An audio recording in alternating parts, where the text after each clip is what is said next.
Oke, assalamualaikum warahmatullahi wabarakatuh.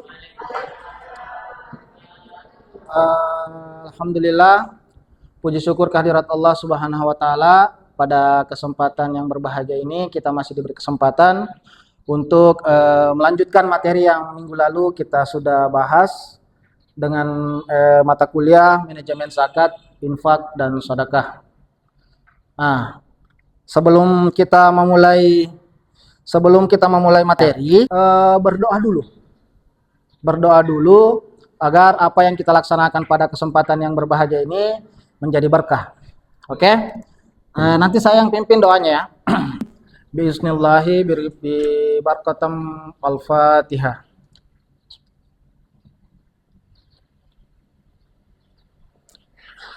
Oke. Terima kasih. Sudah siap ya? Saya persiapkan dulu segala sesuatunya tentang mana kabalannya.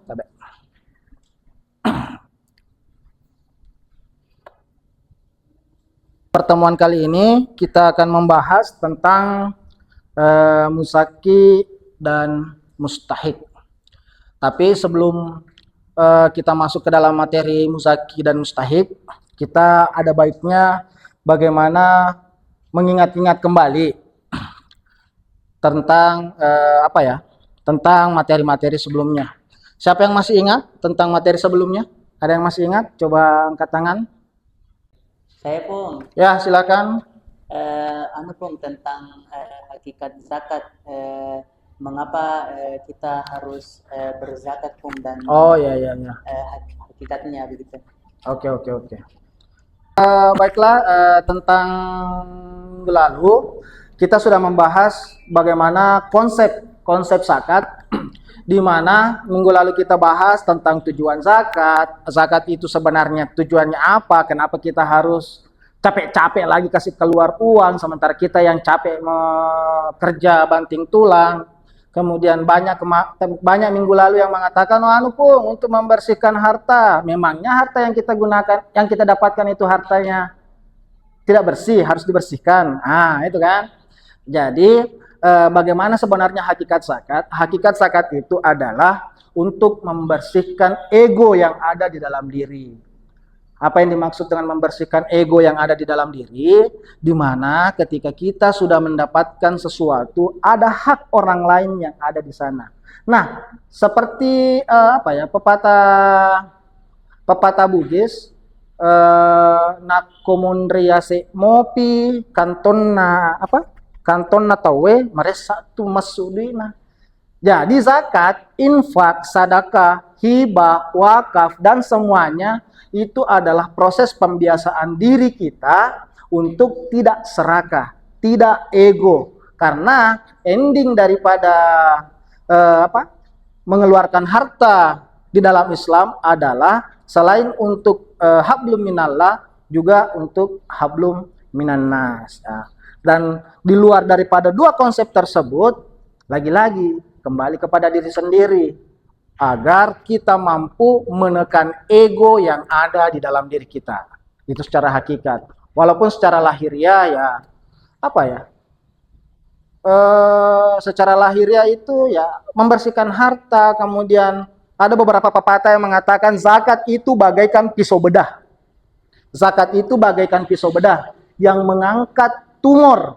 Tumor apa? Tumor keserakahan, tumor ego, tumor apa yang ada, penyakit-penyakit hati yang ada dalam diri kita yang terkait dengan harta. Itu yang minggu lalu yang kita bahas ya. Selanjutnya masih ada?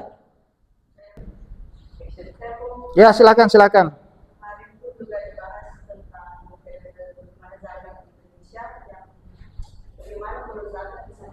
Wah, oke ya, betul. Oke. Minggu lalu juga kita bahas tentang bagaimana kalau pengelolaan zakat di Indonesia itu berjalan dengan baik, bagaimana kalau disandingkan dengan pajak. Minggu lalu kan sudah kita kasih contoh bahwa salah satu contoh bagaimana ketika zakat dan pajak itu disandingkan, Indonesia itu ya bisa dikatakan luar biasa. Dari sisi pajak, pertemuan sebelumnya sudah kita hitung-hitungan dari pajak kendaraan bermotor saja, berapa kendaraan bermotor di Sengkang, berapa kendaraan bermotor di Sulawesi Selatan, berapa kepala keluarga, satu rumah itu berapa motor di dalamnya, dan kalau semuanya itu dibayar pajaknya, kita baru berbicara masalah pajak saja. Kalau dibayar pajaknya, baru satu Sulawesi Selatan itu ya mungkin menghasilkan triliunan, baru pajak. Bagaimana kalau disandingkan dengan zakat? Disandingkan lagi dengan zakat, wah luar biasa. Nah itu yang bisa kita review dari pertemuan sebelumnya. Oke, sekarang kita masuk ke pembahasan materi kita. Sesuai dengan RPS yang kita sepakati di pertemuan pertama 4 atau 5 minggu sebelumnya tentang capaian yang akan kita dapat ketika selesai membahas masalah manajemen zakat, infak, dan sedekah. CPL yang kita inginkan adalah di mana mahasiswa itu mampu menguasai dan kalau bisa, serta mampu mensosialisasikan bagaimana sebenarnya konsep zakat, infak, sedekah, dan wakaf itu.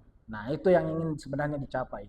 Nah, kemudian kita turunkan ke CPMK, capaian pembelajaran mata kuliah yang kita inginkan, di mana mahasiswa itu pembahasannya tentang bagaimana mampu mengetahui apa itu muzaki, apa itu mustahik.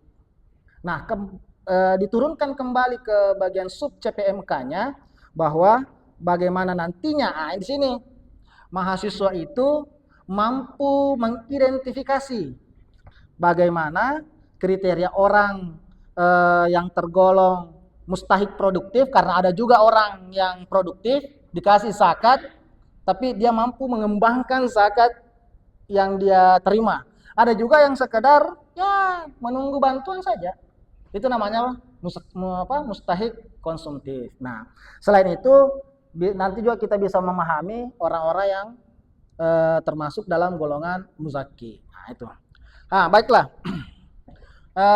Di sini sebelum kita masuk kepada pembahasan muzaki dan mustahik, bisa kita lihat di sini ada jenis-jenis zakat. Zakat penghasilan, zakat emas, kemudian ada juga zakat pertanian dan peternakan. Paling tinggi di sini berapa persen? Zakat pertanian dan peternakan. Di situ ada yang paling tinggi 10%. Nah, kita fokus kepada persoalan jenis-jenis zakat. Nah, di sini di zakat mal itu ada 2,5% dan kriterianya ada 85 gram emas, 500 dan 2,5% itu 595 gram perak. 95 gram perak itu adalah nisab, angka yang akan kita jadikan patokan untuk mengeluarkan zakat. Berapa harga gram emas sekarang? Berapa harga gram emas sekarang? Berapa? 7 juta ya? Dikali dengan 80 gram emas. Ayo, berapa? Kalkulator. Nah, nanti ketika mencapai hartanya 144.500.000 dalam haul, ada nanti haul ya. Haul itu apa? Waktu. Nah, dalam hitungan kalender Hijriah. Dalam 1 tahun hartanya sudah mencapai 144.500.000, ini yang akan dikeluarkan sebesar 2,5%, itu zakat mal. Nah, itu hitung-hitungan sederhananya. Selanjutnya zakat fitrah. Dan kapan kita keluarkan yang namanya zakat fitrah? Setelah bulan Ramadan. Batas waktunya sebelum salat Idul Fitri. Ada yang lain? Sebelum terbenam matahari, ada yang lain? Sebelum salat Id sama tadi, sebelum terbenam matahari, ada yang lain? Zakat fitrah. Kapan batasan dikeluarkannya zakat fitrah? Ayo, ada? Senal? Sebelum pelaksanaan salat Idul Fitri. Ada yang lain? Sama? Ya, Kalau dari internet yang kita lihat bahwa umumnya mengatakan sebelum pelaksanaan Idul Fitri. Tetapi yang kita pahami di Asadiyah, nah masuk lagi kepada prinsip keasadiahan ya, itu sebelum khatib naik ke mimbar. Nah, itu batas akhirnya. Nah, ya kan? Nah, kayak itu zakat fitrah. Nah, berapa takarannya? Itu ada takarannya satu sok. Namanya istilahnya satu sok. Satu sok itu berapa? 2,5 sampai 3 kilogram dan itu pun tergantung dari jenis makanan yang kita makan. Oke. Kemudian ada zakat penghasilan, ada zakat emas dan perak, kemudian zakat pertanian dan peternakan dan itu semua bisa kita lihat bahwa Islam memang mengajarkan kepada kita untuk saling berbagi. Ketika saya punya ini uang 50.000 untuk kepentingan pribadi saya, ya sudah selesai, tidak ada masalah. Tetapi kalau saya kasih umpama, ini, pakai ambil itu pakai kain nanti beli es teh teman-temanmu semua, ya itu kan bermanfaat. Kemudian ada perasaan, wah ya deh enak mentong kalau berbuat baik, nah itu. Ada perasaan-perasaan itu. Nah, itu sebenarnya yang mau diamputasi. Nah, bahasakan. Itu yang mau diamputasi, itu yang mau diangkat oleh zakat. Ya ada dalam hati kita supaya dia tuh makan di kiri gelap paku jembatan. Oke. Musaki adalah sebutan untuk orang yang dikenai kewajiban membayar zakat. Siapa mereka yang berhak untuk membayar zakat adalah orang-orang yang mampu. Yang tadi zakat hitungannya tadi kan sudah ada. Hitungannya itu standar 85 gram emas. Kalau dalam sudah 1 haul, mereka berhak untuk mengeluarkan zakat. Itu disebut dengan musaki. Nah, syarat-syarat musaki ini ada 10. Beragama Islam, merdeka, bukan budak atau hamba sahaya, balik dan berakal, memiliki harta yang halal dan baik, hartanya sudah mencapai nisab, yaitu jumlah minimum harta yang wajib disakati, kemudian hartanya sudah mencapai 1 haul, 1 tahun, kemudian nah ini yang pasti harus uang pribadi, milik pribadi. Haul zakat dalam batasan waktu kepemilikan harta yang wajib dibayarkan zakatnya, yaitu selama 1 tahun Hijriah atau 12 bulan Komariah.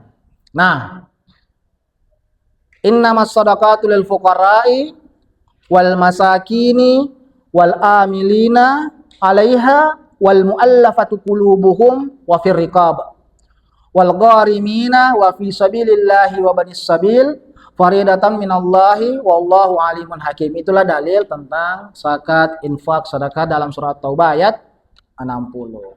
Nah, terakhir sebelum kita masuk ke sesi pertanyaan, kita singkat saja ya 2 penanya nanti. Terakhir golongan penerima zakat.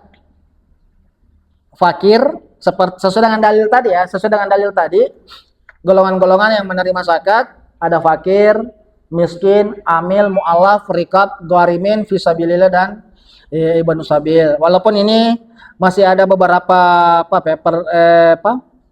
pendapat mengenai siapa yang paling berhak. Selalu saya katakan baik itu di mimbar ceramah, di kelas, semester berapapun, bahwa suami sudah bisa masuk ke dalam golongan penerima zakat. Karena kenapa? Suami kenapa? Gaji masuk ke rekening istri, beli mobil, beli motor, beli properti, beli apapun atas nama istri. Nah, itu. Jadi semuanya adalah milik istri, betul. Pertanyaannya kita singkat saja 2 ya. Siapa penanya pertama? Oke, Ica, silahkan. Saya Pung. Ya, silahkan. Baik, tapi Pung, kan sekarang lagi booming kayak influencer Pung yang berbondong untuk masuk ke agama Islam. Atau Betul. alias mualaf, alias Ya. mungkin tepung. Ya. Contohnya kayak Deddy Corbuzier tepung. Ya, betul. Deddy Corbuzier, mualaf. Ya, kan Deddy Daniel Corbuzier Mananta ya, betul. kan itu Deddy Corbuzier pun kayak golongan yang kayak banyak uangnya pun kayak Mu'alaf. ya Dia masuk berkecukupan mu'alaf. pun. Nah, apakah Deddy Corbuzier ini pun berhak untuk mendapatkan zakat pun? Oke. Baik, terima kasih itu saja pun. Masih ada atau sekaliannya saja dua penanya dari laki perempuannya satu, dari laki-lakinya satu. Saya Bung. Ya, silakan Senal. Tapi Bung, saya Muhammad Senal. Kan kata fakir dan miskin sering disandingkan. Ah, betul. Nah, bagaimana cara membedakan fakir dan miskin di era sekarang? Oh ya, oke. Terima kasih. Oke. Pertanyaan pertama dari perempuannya Salsabila Anca. Mu'alaf masuk kategori berhak menerima zakat. Sementara mu'alafnya orang kaya. Kalau dia di sini ya ada beberapa pendapat, kalau memang bahwa yang dimaksud dengan mu'alaf itu, coba cek di HP-nya. Apa definisi mu'alaf? Cek di HP, definisi mu'alaf. Pada dia adalah orang non-Islam yang baru masuk ke dalam Islam. Dari sisi bahasa, mu'alaf itu berarti orang-orang yang dilunakkan hatinya. Ya kan? Ada? Nah, oke. Bagaimana dengan influencer seperti Om Deddy Corbuzier yang ya mualaf kemudian apa ya? Kalau berhak menerima zakat, iya, dia berhak menerima zakat. Pertanyaannya kemudian, apakah dia mau menerima? Nah, itu pertanyaan mau dekat. Karena seperti yang tadi kita review di awal bahwa persoalan zakat tidak hanya serta-merta kita berbicara masalah harta tok saja. Tetapi kita berbicara masalah menstabilisasi keimanannya. Nah, dia kan newbie nih ceritanya. Baru masuk Islam. Jangan sampai anggaplah jangan sampai hanya karena persoalan harta, karena ini harta sangat, apalagi materi itu sangat sensitif. Mau yang punya uang sensitif juga kalau persoalan uang.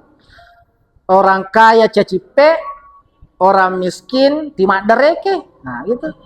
Selanjutnya pertanyaan kedua. Bagaimana membedakan fakir dan miskin di era sekarang? Mari kita cek lagi di HP-nya masing-masing. Ada dua hal. Yang pertama, tugasnya kalian itu adalah mereview pertemuan kita hari ini, Dan yang kedua itu adalah saya akan memberikan kasus-kasus ekstrim. Nah, yang ada di sekitaran kita yang kalian akan diskusikan secara berkelompok. Nanti di pertemuan selanjutnya kita akan diskusikan itu secara bersama. Oke. Sebelum kita mengakhiri pertemuan ini, saya absen dulu. Yang saya tahu saja siapa-siapa ya. Husnul, Salsabila, Senal, Sultan. Oke, Afdal. Oke, terima kasih. Insya Allah kita bertemu lagi di pertemuan selanjutnya. Thank you. Assalamualaikum warahmatullahi wabarakatuh.